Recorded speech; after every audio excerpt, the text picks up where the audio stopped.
Neste vídeo imos ver como insertar unha URL.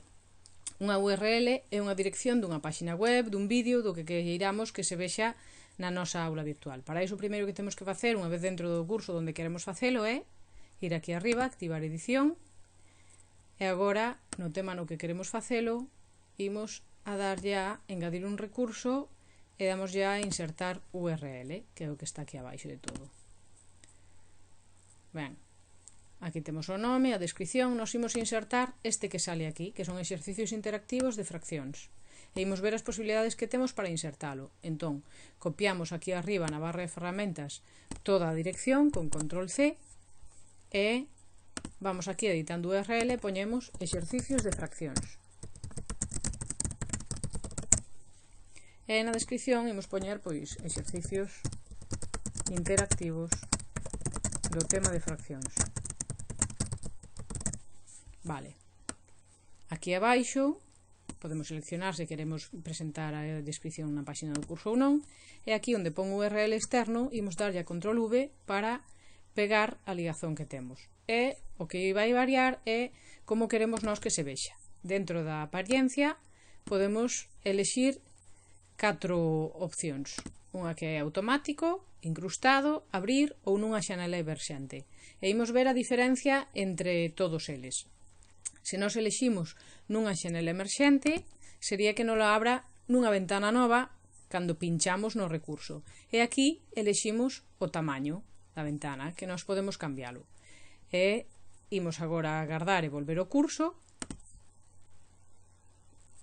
E para que o vexades, aquí temos xa 4 iguais. O que acabamos de meternos é este último, que é o de nunha ventana emerxente. E todos os outros son as outras formas, que era automático, incrustado, abrir e nunha xanela emerxente. Entón imos ver como se ve cada un deles pinchando.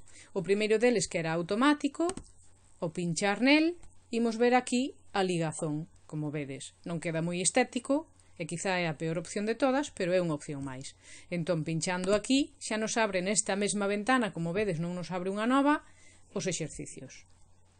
Ben, dámoslle para atrás, vou borrar este de aquí para que non nos interfira, vexades que como se abre, e volvemos ao curso normal, e imos pinchar no segundo deles, que era o que estaba posto, este que está posto incrustado. O pinchar nel, vai nos sair aquí dentro da seguinte páxina, o exercicio, a páxina de exercicios. Ten aquí unha barra para desplazarnos e os exercicios que eran interactivos siguen sendo interactivos. Se eu pincho neste, levamos o seguinte exercicio, que sería pois aquí completo, e vaime poder corrixir incluso. Pulso aquí, un 1, doulle a corrixir. Isto é pola característica, e aí é seguinte, faría o todo, pero se vos fixades, sigo estando no entorno da aula virtual, e no meu curso da aula virtual, non perdo tanto perspectiva. Ben, volvemos ao curso, imos ver a terceira opción, que era abrir. Entón, ao pinchar neste, ábrenos directamente o recurso encima da nosa páxina, xa non estamos na aula virtual, polo menos xa non temos idea de estar na aula virtual, vale? Pero xa nos abre directamente a páxina e o enlace que lle metemos. Tampouco nos aparece unha nova páxina co enlace para despois abrilo. E finalmente, o que nos creamos, que foi este último, que lle dixemos que salira nunha xanela emerxente, o pinchar aquí vais nos abrir a xanela esta, que foi a da que nós eleximos o tamaño, que deixamos o que estaba por defecto, e temos aquí a xanela cos exercicios e por detrás temos a nosa aula virtual, exactamente onde estábamos. E aquí, igualmente, os exercicios e todo, pois funciona o que teña que funcionar no recurso correspondente, se hai que facer algo nel ou se é un vídeo, pois podemos visualizalo, paralo, facer o que sexa. E con isto rematamos o vídeo. Chao.